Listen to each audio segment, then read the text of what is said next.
You're listening to Double Tap, your daily accessible technology show. Now, here's your hosts, Stephen Scott and Shaun Preece.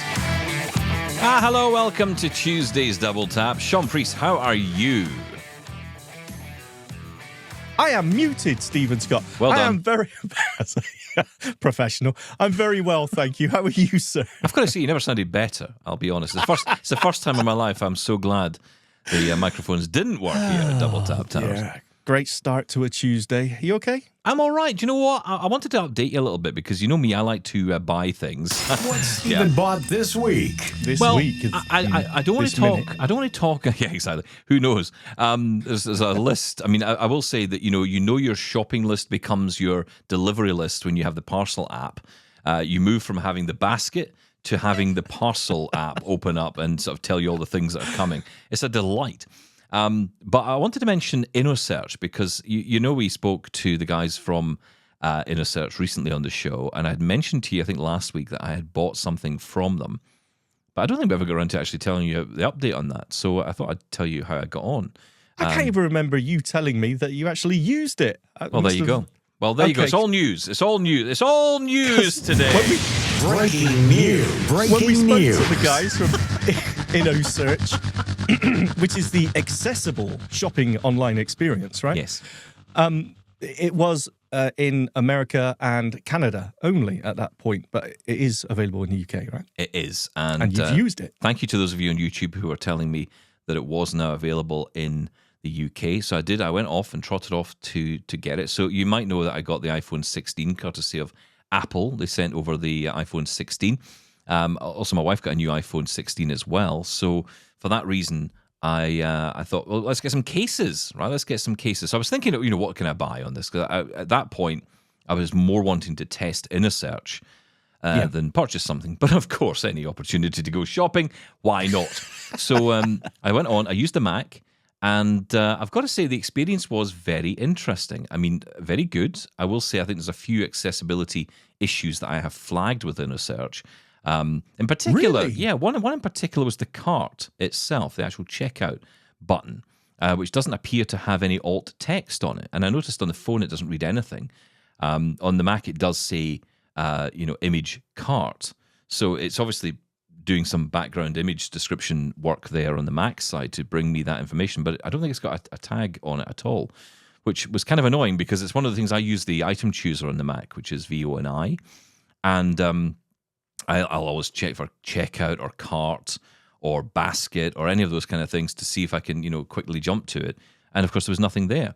So that was an issue. Did it just say button? Was it totally unlabeled? Yeah. Apart from the image. The image description did recognition. then come back and say cart, which was useful. But, it would have been good if it had that tag in the first place. Also, the way that the search is laid out, it seems to be in some kind of toolbar at the top of the screen. And then you can sort of move from that into the searches and all the rest. The layout's kind of interesting and funky. It's a bit unusual, but I guess it's more about keeping the focus on what you're focusing on or wanting to focus on. So maybe that's why they've done it that way. Anyway, the experience was good. I searched for iPhone 16 case. I was kind of blown away then because there's a lot of things that sort of happened following that. So first off, you go through all the options. I noticed that I had options from Amazon and eBay to choose from. So I wasn't just picking from Amazon directly. There was eBay as well. I think Wayfair might have shown up as another, but I could have missed that. I don't know what that is, to be honest. I thought it was a furniture store, but anyway, I don't know. Maybe it's something else. Selling iPhone 16 cases. Yeah, exactly. Well, yeah, who knows these days, right? But anyway, so I got on there, and the search results are all nicely headed out. All the information is kept. So when you go to a heading in a search result, you can find out the price, you can find out information about it, where it's from, even delivery information, all within that one area. And then you can move on to the next one, find what you're looking for. Once you go into an item, you can then go through and, my thinking was, okay, so, it's an iPhone 16 case, but you could actually choose for a different type of iPhone 16 Plus, Pro, Max, whatever. You had the options there. They're all in buttons, no drop downs, just very simple. As you move through and you navigate through the description, you then navigate to the style. In this case, the type of the case itself and what phone it's for. Then color, and you could choose the color, and of course the basket updates at that point, the delivery information updates at that point, and then you could add to cart. Very simple process. But then there was a button that said Ask InnoSearch. And I thought, okay, let's try this. So I asked InnoSearch, and what I was keen to know was when you buy these phone cases, sometimes the edge of the phone case is kind of flush with the phone itself, which means that if you drop the phone, the back of it might be safe, but the front of it might be at risk of damage. The screen might get cracked. So I wanted to know if the case covered the edges, or raised up, if you like, around the edge of the phone. I know what you mean. Not covers the phone, just covered around the edge. If you put your phone face down, screen down on a tabletop or something, does the screen actually touch the surface, or is the case raising it up? Yeah, I know what you mean. Yeah. So I very poorly asked a question, because I struggled with this. I'm like, how do I ask this question? So I kind of said, is the front of the phone safe with this case? And it came back with a very detailed description about raised edges and how the case had raised edges all around, which would keep the phone safe. I thought that was brilliant, actually, that it could just come back with that response. On my wife's phone, it was interesting because it said clear pink was the color. So by asking InnoSearch, I said, what does clear pink mean? And it said it's a clear case with a pink hue. Yeah. Now, of course, that makes sense when you get the answer. But, again, if you don't know, you're trying to work out what does that mean, because clear pink doesn't make any sense to me. So, yeah, now I do. It's like a transparent case with a pink hue around it. Okay, that makes sense. Again, is the front safe? Yes. I asked if there was availability to use the action button, or not the action button, the camera control button. Was there a cutout for that? It said yes, there's a cutout for the action button. And, it was interesting when I received it, to test it out next to what the description was absolutely bang on. So I was really impressed. That the checkout process was seamless as well. You can use Apple Pay, which I love. Oh, beautiful. That just makes everyone's life so much easier, and you feel more secure with your details as well. I ordered on a Saturday afternoon, and it told me that the delivery would be on Tuesday, and I was messaging you, I think, on Saturday night saying, I don't know when this is going to arrive. It'll be interesting to see who fulfills the order, how it actually arrives. And then Sunday morning, the cases come through my door, like next morning, and it was Amazon fulfillment. They fulfilled the order. So I've got to say, end to end, I was very impressed. I think that there's a couple of things they have to fix on the site. Nothing show-stopping though. And I would say that for me, I would definitely be back. I will be back. In fact, I'll be using it. And I've got to say, I maybe shouldn't say this because I'll probably get in trouble for saying it, but I'm going to say it anyway. Don't say it. I'm going to say it. You can't silence me. Cancelled. Yes, carry on. I wonder what this means for us blind folk and Amazon Prime subscriptions, because you're not using your Prime account to do this. But I was getting next day delivery, and by the way, that delivery was free. By the way. Now, I don't know if that's going to be across the board, mind you. It may be different per item, but what I picked was free because of what it was. But I'll be intrigued to see. But I must admit, I'm kind of wondering whether I need to be using my Prime subscription any longer, because honestly, InnoSearch was brilliant. Okay, a couple of things here. I'm going to pick up on the Prime, the reason for keeping Prime. Didn't even think about that, but why am I using Prime at the minute? It used to be for access to the Prime Video, but I found the app on the iPhone, at least, like the accessibility is not great. No. So I don't use that anymore. I don't use Amazon Music. So the only real other reason for it is the next day delivery, because we do order a lot as a family on Amazon. So the next day delivery was a big thing for me. And you're right. I mean, it's gone up to, it's not cheap anymore, the Prime membership. No. So this may be, I'm definitely going to check this out. Couple of questions. So InnoSearch, it's slightly disappointing that there's an unlabeled button there, but you know what? See what the response is, if it's fixed and whatever else, it was still usable. I will say, can you choose which stores you want to search? Because I really don't want to see any results from eBay. So can I choose just, Amazon and whatever else they add in the future as well? I didn't filter, so I didn't check that. I will go back and check that. I didn't see anything obvious right away. You were just seeing a list of search results, which seemed to just include all these different stores. It was very clear, though, where it was coming from, so you weren't really having to dig too far to know where things were coming from. Like I say, in the search results themselves, you could navigate very easily to find out, okay, what is this? What is that? Where's this from?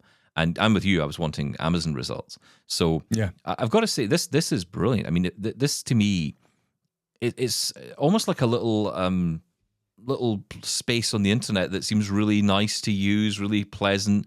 It's one of those things that could quietly change shopping experiences for a lot of blind people, especially those who use Amazon. Because if you're using Amazon all the time and you're using the app and you're going through the process of going searching images, you're downloading an image, you're sending it to Be My Eyes or Be My AI, whatever you're doing, or any other service, frankly, it all takes time. It all takes time. And you're not guaranteed you're going to be getting the exact information you want. But with this, I mean, look, all in one place. I've had one experience buying two things. We'll see what the long-term experience is with it. But I've got to say that first experience was impressive. The results from the chatbot were good. That was an accessible experience as well, which is good to know. I mean, again, when you type the question, it will automatically read the response back, which again I thought was a really nice thing there. So. You just got to be careful where you don't move your focus around too much while you're waiting for the response to come in. But I thought that experience was brilliant. I was very impressed by it, very impressed. And it definitely, I'll use it again. I will be using it again. That's really good to know, because I asked the question during the interview about, this and just using an accessible shopping app anyway, like Amazon. The Amazon app, at least on the iPhone, which is where I use it, is okay from an accessibility point of view. I'm able to use it. I'm able to order. So, what is the different experience? And I think what you've talked about here shows what we're looking for. We're looking for a quicker way to navigate through and get the information we want without having to look around and swipe, or jump to the next heading. But just an easier way that the info is presented, right? So I don't think you mind the swiping around and the heading. I do. As long as you're getting information that you can find that's useful. So you feel that those swipes have some meaning to them. You're not swiping through a bunch of empty lines. Yeah. Because that's what I feel with Amazon. I feel I'm swiping around all the time. I'm always lost as to where I'm at. What is this heading? This is a sponsored thing? Okay. Yeah, you double tap on the sponsored one and it says, I don't want to see this again. Or yes. No, I just want to see it. So hang on, I want that thing. I want to buy that thing. And so you end up you swipe through until you get to the details underneath the heading and double tap, I think, or even triple tap, someone told me. And it actually goes to the item itself and doesn't take you to the, why don't you want to see this anymore? But still, yeah, it's those sort of things. And it's not a showstopper, but it's those things that sort of get in the way. So, yeah, I'm going to try this out. Actually, I'm going to try this out as well and see how quickly and how convenient it is. Sounds cool. Yeah, I mean, I want more partners in there. That's the thing. Well, I was thinking exactly the same thing, because I thought, if we get more cool services in there, there's lots of different ones you could think of, but the potential here is endless. I mean, for shopping, for groceries, again, there's more we need. I mean, I think about grocery shopping. Actually, that's a real pain, I find, because yes, it may be accessible. A lot of the apps are more accessible than they were. The challenge is, I think, what you want to do, and I've seen it and implemented in different ways, is you almost want to have a list of all your items and then just throw it at the thing. It kind of works out. The AI could then work out, okay, you always would buy this type of milk, this type of bread. And it would just go off and say, well, you want milk and bread? Well, you always buy that milk. You always buy that bread. So we'll add that to the basket. So it kind of pre-fills for you what you would normally buy.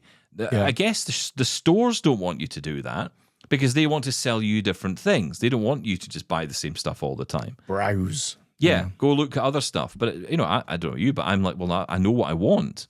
So I want this. So can you just, have those regulars added to the basket? So InnoSearch could do something around that. But of course, if you're talking worldwide, as I imagine they want to do, I know they're starting in the US, Canada, and of course in the UK, and I think Australia as well.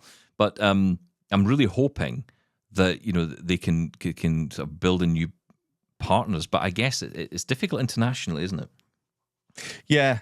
I mean, how do you form those relationships? I don't know. Even if you do need to form a relationship, I mean, do Amazon even know they exist, or is it just they're straddling in the middle, drop shipping I believe it's known as. Yeah.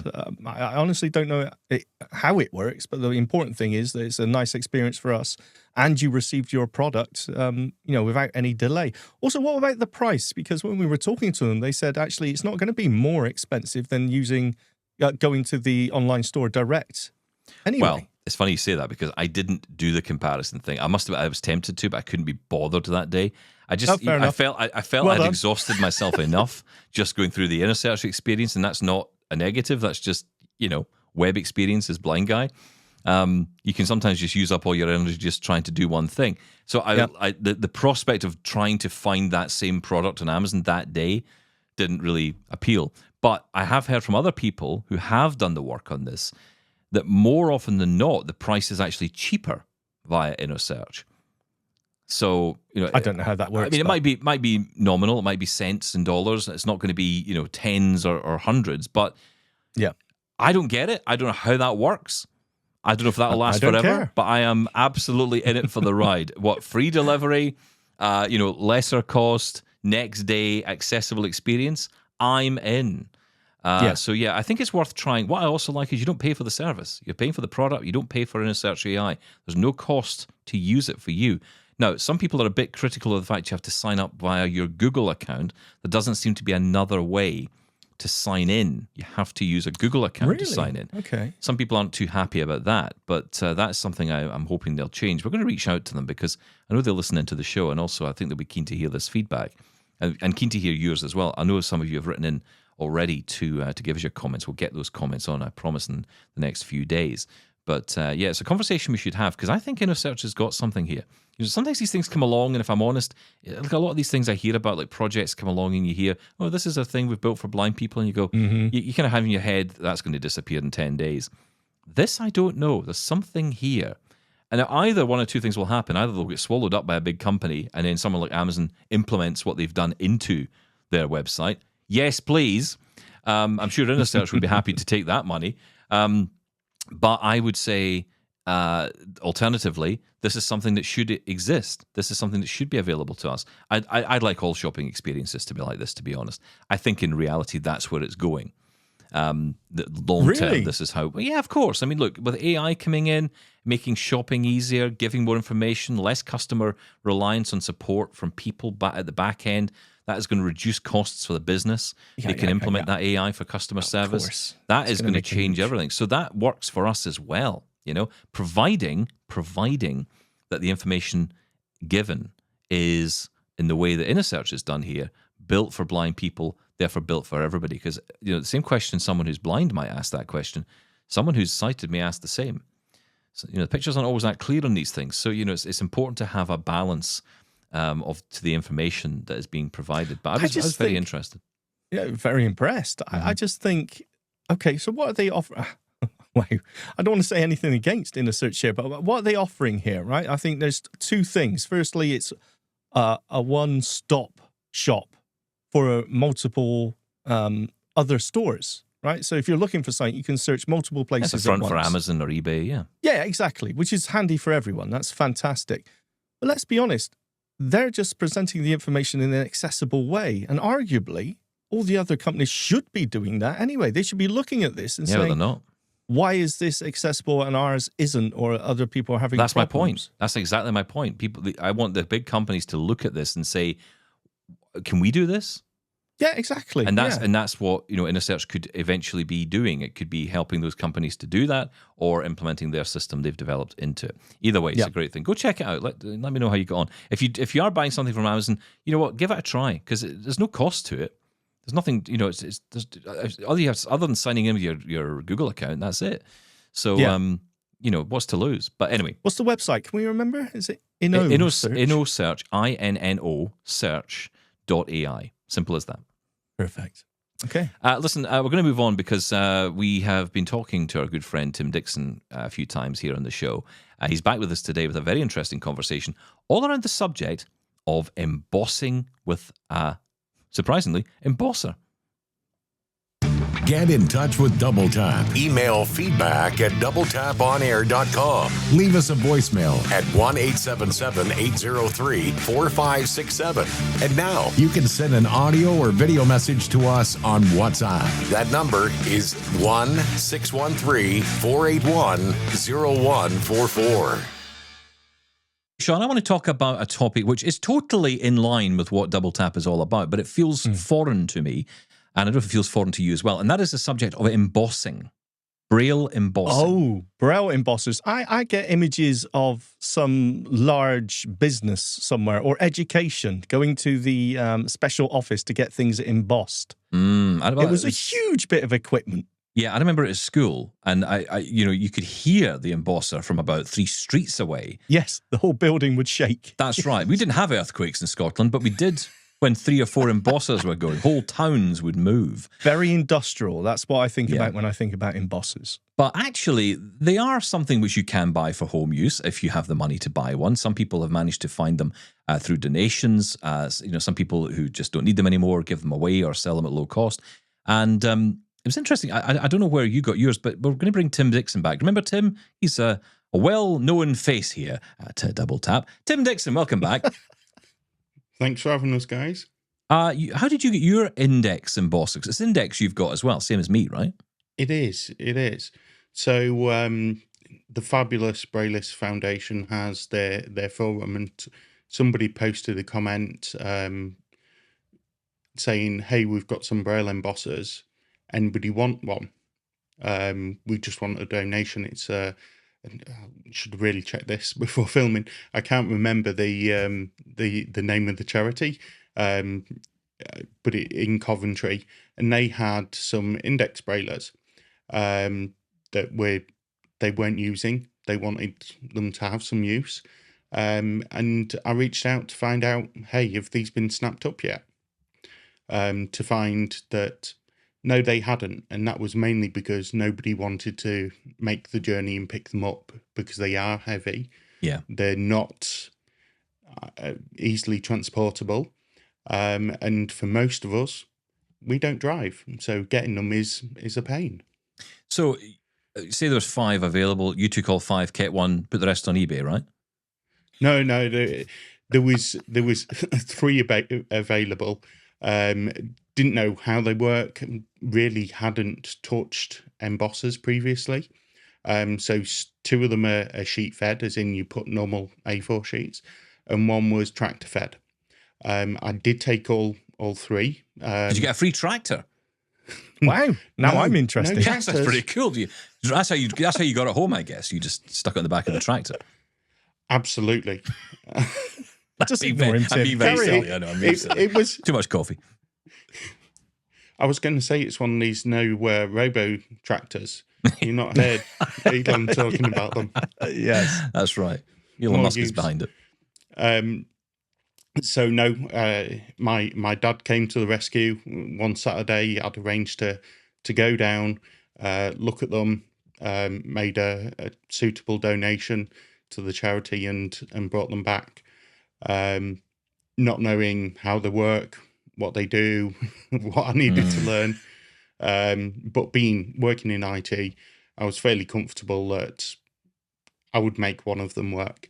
So I took the sheet fed ones because the tractor fed, when I say tractor fed, maybe I should explain that a bit. It's the paper with the holes down the side, and getting Braille paper with holes down the side is not inexpensive.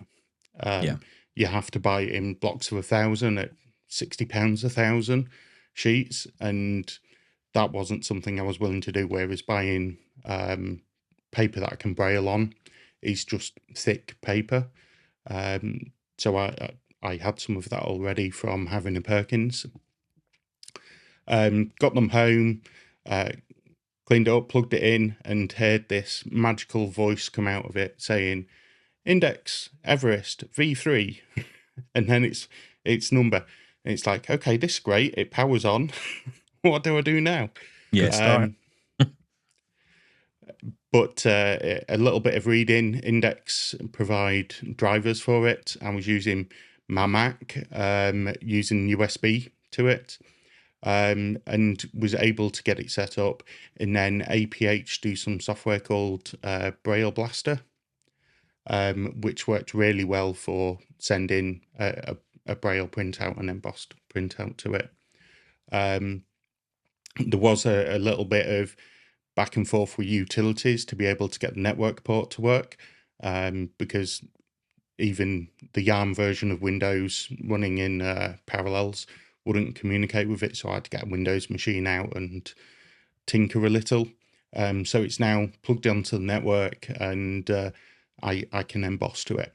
Now the V3 doesn't have any translation capabilities to it, so you can't go into Word and just say, okay, print, send this to the embosser, which I think the V4 and the V5 do have that built in. So Index have obviously progressed in what they can do, but I just wanted it to be able to take some text and put it on a piece of paper and give me that flexibility of having Braille around me that can be mass produced without me tapping away on my Perkins. And that's exactly what it's given me. And there's a lot of software available on Windows to support these older Index Braillers, Index Embossers. And honestly, they're rock solid. So one of the units, somebody had been in touch with the charity saying, have you got any left? And they put them in touch with me, and I passed that along, making sure somebody else got the benefit, because there was two that were working extremely well. So yeah, a success story in terms of getting it into somebody's hands that needs it and being able to play with it. Like you, Stephen, I was considering getting a Braille embosser through, say, Access to Work, but I couldn't really justify it. I wasn't sure that I was actually going to use it. And the reality is, I'm not using it, to be honest. It's there for when I want it. And this was part of, as you lose your sight, I found I want lots of things that prepare me for when I don't have any vision. So I've got my Braille embosser, so I can print things out if I want to and tactile read them. Braille display. It's all about that preparation. Is that what it is for you? Is it about just getting ready? Yeah. You're getting yourself in position, I guess, for that. I get that. In position. Starting orders, yes. I've got to say, it does seem, you do worry me a little bit there, Tim, with you mentioned you work in IT, so this stuff sort of set up, getting to grips with this you don't find too daunting. But you mentioned, utilities and being able to no translation on board. I'm just thinking, hey, I'm in Word, Control P, and I'm going to emboss this into Braille. It's not quite as simple as that, right? At least with this version that you've got. Not with the version I've got.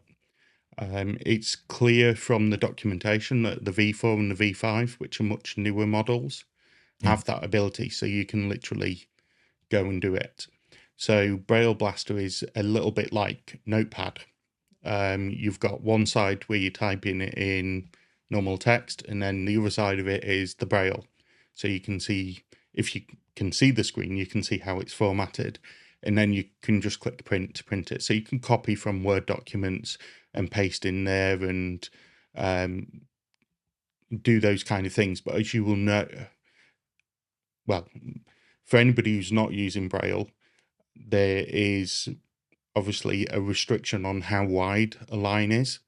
You don't have the same visual elements in Braille. So you do need it formatting differently so you can make sense of it on a printout. In terms of the utility, just to put people's minds at ease, that was because I wanted to use the network port and the network settings, and it was just resetting it to use DHCP so it would work as soon as it plugged in. I was okay just taking the USB lead, plugging it straight in, installing drivers off the Index Braille website, and then open up Braille Blaster, saying I've got I actually tell it I've got a V4 Index Brailler, and then hitting print. So it was relatively straightforward. So it's fairly straightforward to do. Yeah. Yes, I mean, I've got a V5. And yes, thank you. And I got it through Access to Work in my last job, and they very kindly gave it to me when I left, which they didn't have to do, but they did. And I was really grateful they did, because a bit like you, Tim, I felt that I kind of needed to have this as a tool. I would never be able to afford one, probably. The fact that I was able to have this and be able to use it if and when. And when I remember getting it out and setting it up, the first question was, or the first thought was, this is not going to work on a Mac. There's no way it's going to work on a Mac. This is going to need Windows. And there I get this little USB stick in the box, and there's software on there for the Mac. And I'm immediately blown away. So I'm like, okay. And I don't know how you feel about this, but my experience has been so far that setting up anything Braille related is much easier on a Mac than it is on a PC. I feel the steps involved are more, I don't know how to say they're more involved, but they just seem to be a bit more clandestine in their, in order to find them. It's all hidden behind corners, and, you need to know this setting to set this up to get this to work, and it's hidden in here. And I just feel with the Mac, it just goes, okay, it's a Braille display. What do you want me to do? And then there's a lot of options, and it seems pretty clear. The settings, tab is very simple for Braille displays, but it's functional. It's very useful. It gets you kind of understand what it's telling you, and even at this level where I'm still quite new to all this. And with the Braille Embosser, the software, as you say, installs, the driver installs, and then when it instantly showed up and I was able to do that Control P or Command P, because it was a Mac, and print, it blew me away. Actually, what blew me away was that and the noise of this damn thing when it got started, because my wife immediately thought the house was coming in. And so, that was the only thing. They're very loud. But, what an amazing piece of kit. And the fact is, it works almost effortlessly. But there are challenges with it. For example, just getting the paper right, getting the dimensions right on the paper, getting it to do what you want it to do. It has got its own inbuilt memory. So maybe talk us through this a little bit, because we're going to hear an interview in a moment with the company themselves. But tell us from your experience, because the machine itself does speak, right? It's got its own menu, its own structure built into it that you can use. It does. And so I must confess, I've not gone through all of the settings or anything, but I needed to get like a printout from it that would tell me what IP address it thought it was and what its settings were, what its serial number was, to be able to get on the web interface. All of the buttons on the front have Braille on them, or Braille symbols. And as you say, it talks. So everything you press, you get audio feedback too. You know what you're doing, and it's a robotic voice, but it's who cares, absolutely right? Fantastic. Yeah. So it's not like you get to your LaserJet printer and there's that touch screen and it's like, okay, I can tell there's a light on, so it should be on. Mm-hmm. Is it out of ink or anything? It's constantly giving you feedback about what you're doing to it and where you're pressing. Now, I was probably fortunate in the fact that it was set up for A4 straight away, so I've not had to tinker around with setting the widths and things like that. It's been a nightmare for me trying to get it to just recognize A4.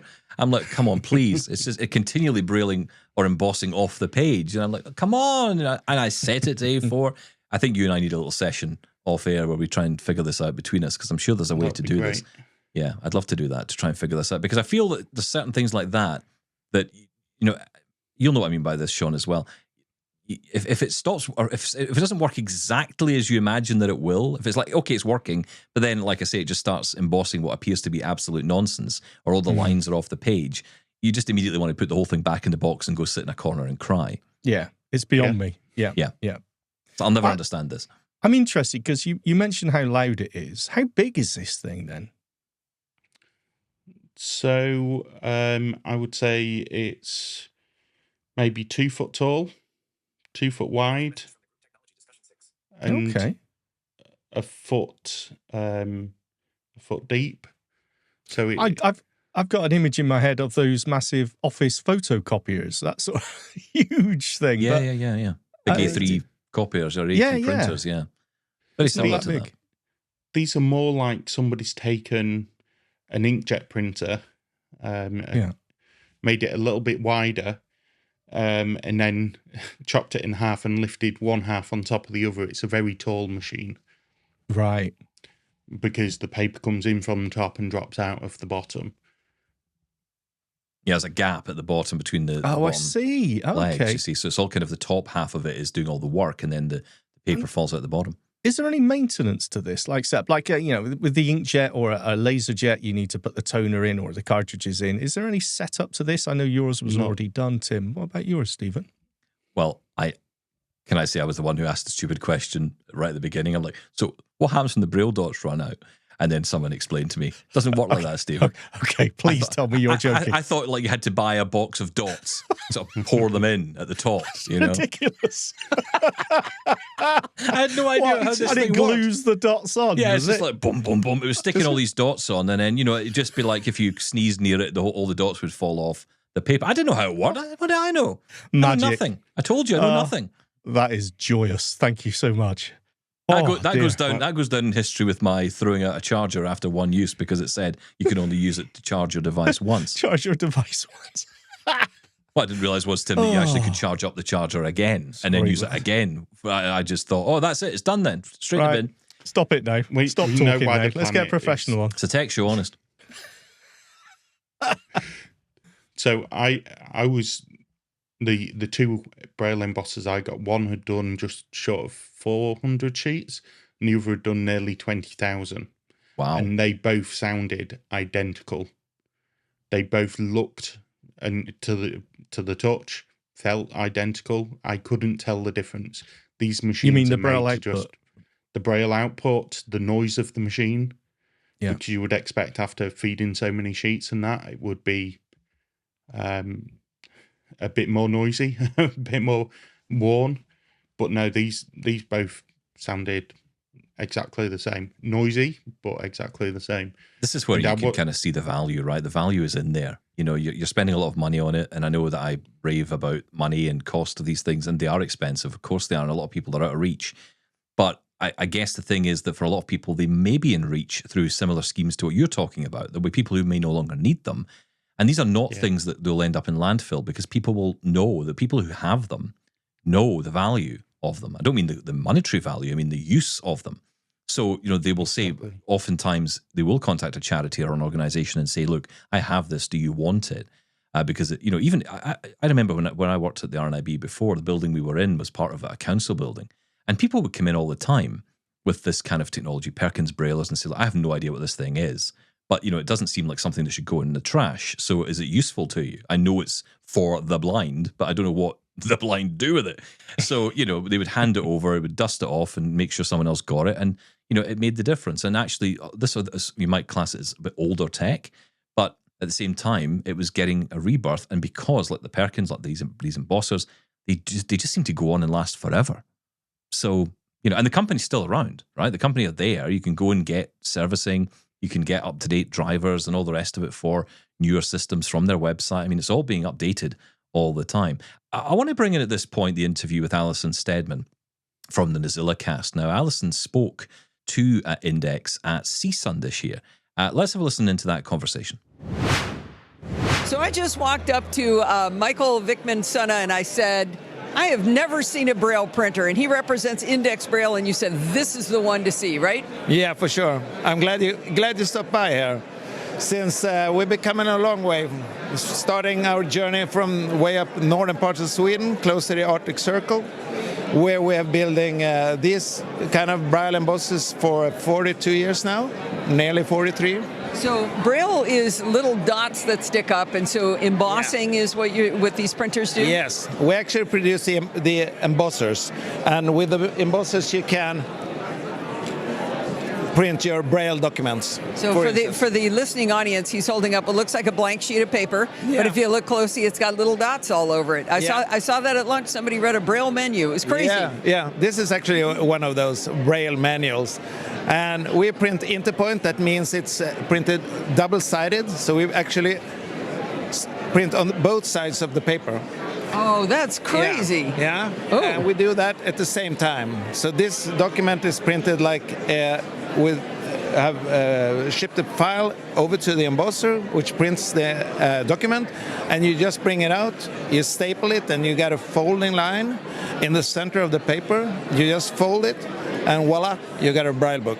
Now, it's not printing the same thing on both sides. They've got to be gaps in opposite places. It's all calculated in a very, very smart way. We can also print like business cards with this machine. Okay. And these sheets are printed with this embosser, which is the Index Everest V5. Okay, so the Index Everest V5 I'm looking at standing, well, it sort of looks like a printer stood up on end. Yeah. So the paper's going in the top, and it's got Braille buttons. Yeah, it got also speech feedback, and it can talk to multiple languages, like 16 different languages and so on. So this one, what differs all the models is that this one, which prints on sheet paper, prints about 300 pages an hour. And if you look at the smaller one, it's the same speed, but the smaller one, which is called Basic D V5, prints on continuous paper, tractor-fed paper. So that's one of the big differences. So this is if you want to print something a lot larger, you would print it on the Basic? Longer, and if you need the stability of printing like a whole box of paper, you can put it in here and let it run.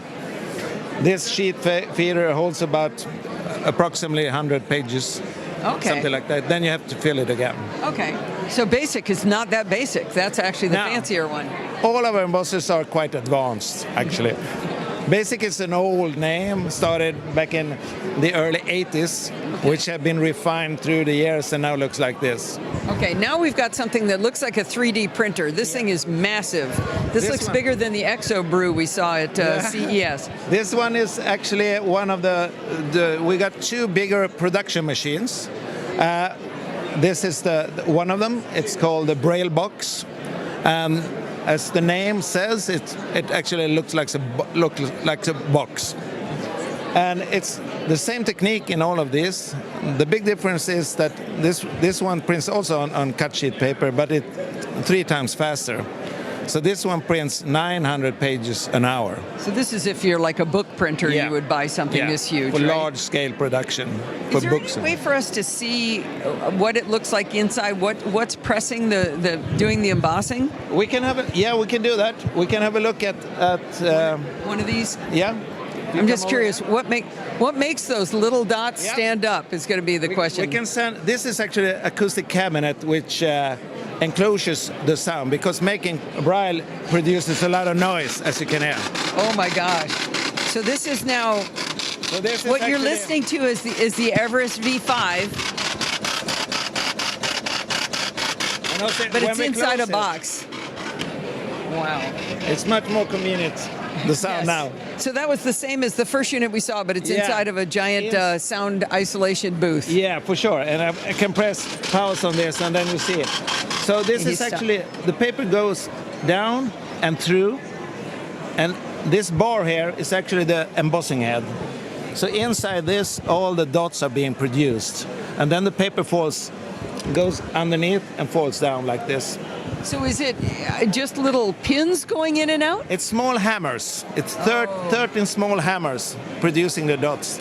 Okay, because you got to really smack it to make that, you have that to. thing sit. Yeah. Okay. But one of the advantages with that technique is that you can print on really thick paper. Okay.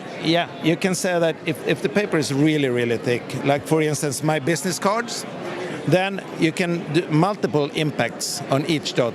In order to really penetrate, to make a perfect shaped dot, you can make 1, 2, 3, 4, or 5, even up to 5 dashes on the same spot. I got to get Braille business cards. I can't believe I don't have Braille on my cards yet. I really do. Yeah, you should. And now you've got one more box behind us. Yeah, this is the biggest one. This is also for continuous paper. And so now we're like a small or a large cooler. Yeah, it is. And it's actually the same technique as you saw in the others, the same embossing head, but this one's got 3 of them with pickup rollers in between. So you feed in the paper in these tractors, and the paper will be fed through all this printing mechanism and goes down and falls out, so you can pick the document out here. Okay. So you actually put a whole box of paper here if you want to. So this is fan fold. What's the old terminology for this? Like, the original computer paper was like this. Fan fold with the little holes in the sides. Yeah, I'm missing the name. Like green bar reports were printed on that, right? Yeah, for sure. Okay. And now what's the use case for this giant one? Yeah. It's the same as the Braille box. It's large scale production of. or Braille. So now it's up to you which paper you prefer. If you like to use the continuous paper, then this is the one for you if you got large-scale production. If you like the cut paper, the sheet, the Braille box is perfect for the large-scale production. I got you. I don't know. I think I'm more of a V5 Everest D person myself. Yeah, me too. Actually, I think this is cute one. This is the best. Actually, the best one that we got. Who do you sell to?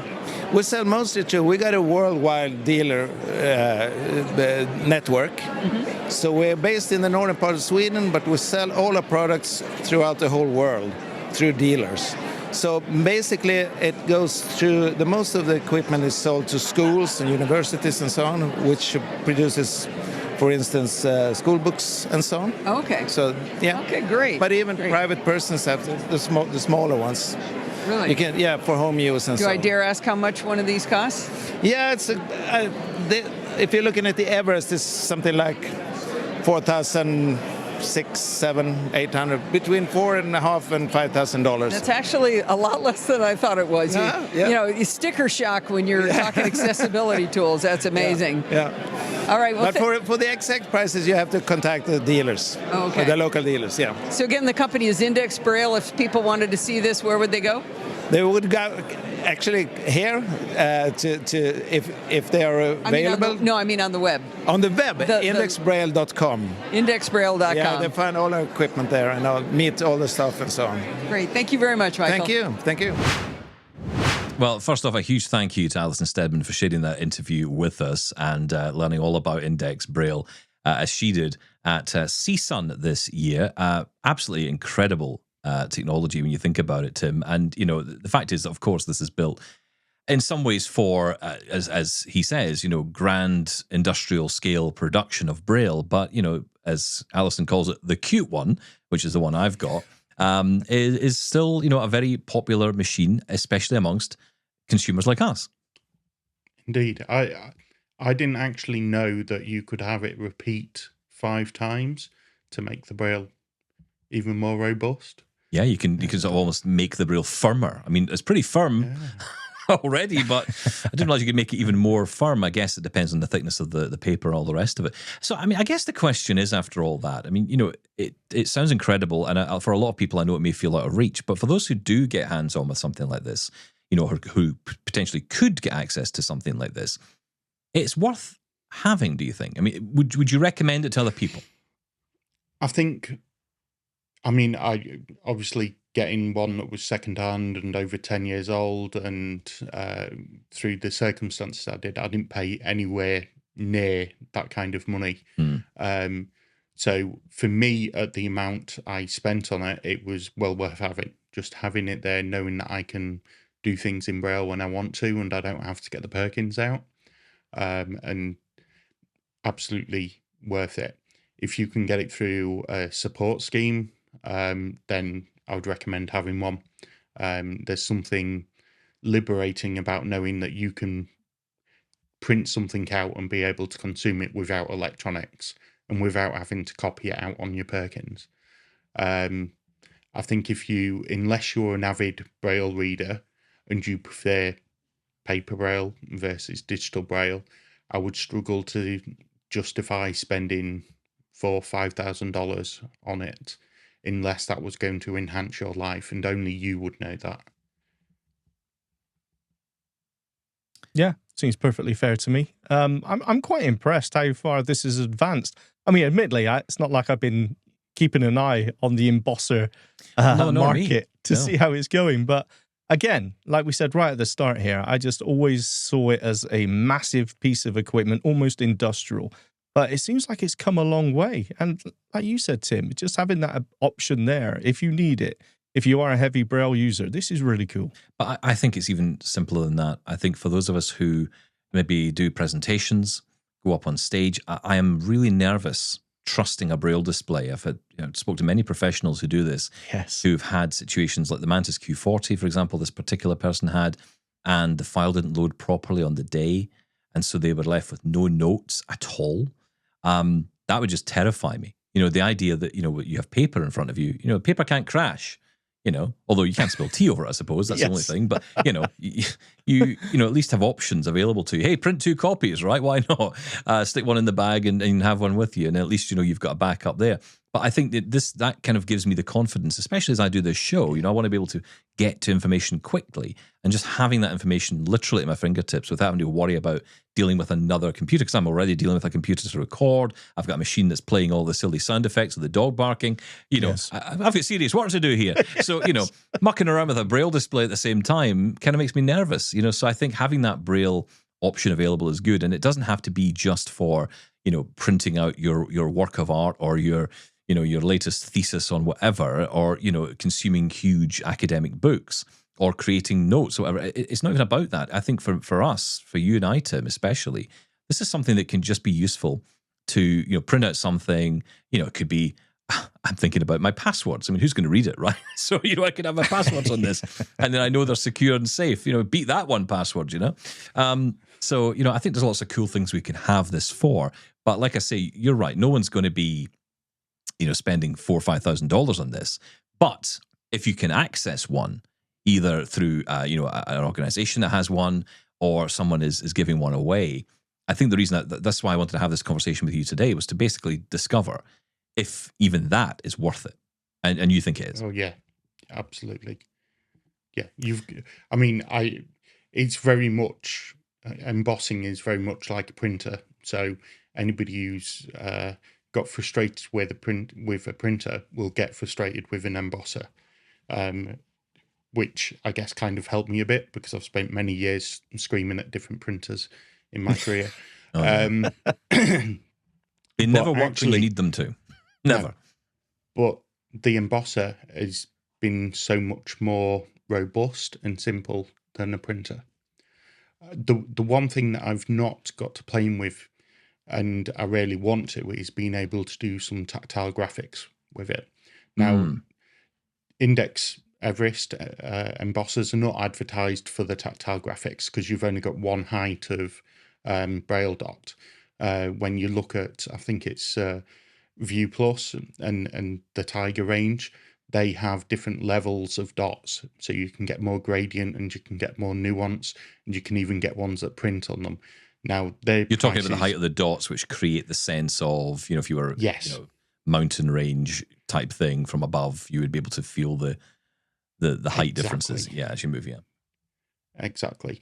They look fantastic, and I think I saw them at Site Village Central 18 months, 2 years ago, and absolutely fantastic. And I would love one of those. This was sort of my step towards it, to say, actually, if I had something I printed out in paper, would I actually use it? And I can tell myself, no, I wouldn't. But the idea was, there's a lot of diagrams and things that I do for work that it's like, as my site deteriorates and the Zoom doesn't work, how am I going to consume those? Can I get to a stage where I can use some of these tactile printouts? And will they be effective? Or will I not be able to get the density of information even on a printed sheet that I need to? And the reality is, struggle to get the density on the visual screen and zooming in because the information dense. True. So I'm not going to get them on paper. But really, there are tactile graphics there, and I just wanted to do like there's some websites where you can get it to do the graphic for a particular road or a city, and then you can push it to your embosser to print it out. I've not found the software to be able to do that, and it's partly because of the version of the embosser I've got. But being able to print something out that's like a little map of where you're going, or a floor plan or something like that, just excites me. Yeah.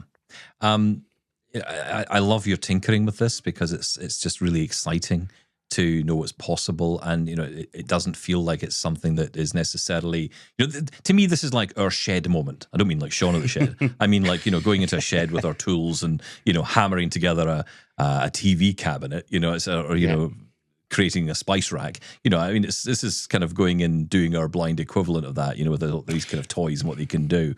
It's kind of cool. I love it, and I love that you're tinkering with it. But I also have to say, and I know you won't feel this way, but I think you're incredibly brave for making the leap to do it now, and incredibly insightful to go and do it now. ahead of time because, let's be honest, a lot of us don't. I certainly didn't, and I wish I had. So, good on you for doing it. And, you're helping us at the same time. So appreciate it from our end. You mentioned Brailleist Foundation, brilliant resource, of course, in the UK. Hadley in the US is a great place to go as well. Contact CNIB, and in particular, the Smart Life store if you want to know more about technology programs, teaching Braille and all of that.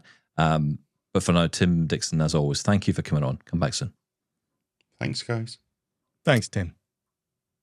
So good to hear from Tim. He's just such a great guy, and I mean that seriously. I love the tinkering aspect of it because he's helping us out, and he's going to help me out with mine as well. Mine's just behind me right now, and it's not even plugged in yet. I need to get it sorted out because mine's just a mess. I need to figure things out.